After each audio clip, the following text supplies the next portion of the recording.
உன்னை துதிக்க உன் திருநாமம். சரவண பவனே செயலொளி பவனே திருபுர பவனே திகழொளி பவனே ஹரிபுர பவனே பவமொழி பவனே ஹரி திருமருகா அமராவதியை காத்து தேவர்கள் கடும் சிறை விடுத்தாய் கந்தா குகனே கருவேலவனே.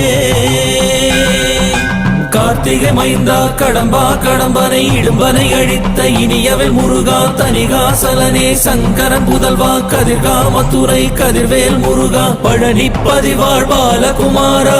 வினன் குடிவாழ் அழகிய வேலா செந்தின் மாமலையூரும் செங்கல்வராயா சமரா புரிவாழ் சண்முக தரசே காரா குழலால் கலைமகள் நன்றாய் என்னாயிருக்க யான் உனை பாட என்னை தொடர்ந்திருக்கும் எந்தை முருகனை பாடினேன் ஆடினேன் பரவசமா ஆடினேன் நாடினேன் நாவினன் போதியை நேசமுடன் யான் நெற்றியில் அணிய பாச வினைகள் பற்றது நீங்கி உன் பதம் பெறவே உன் அருளா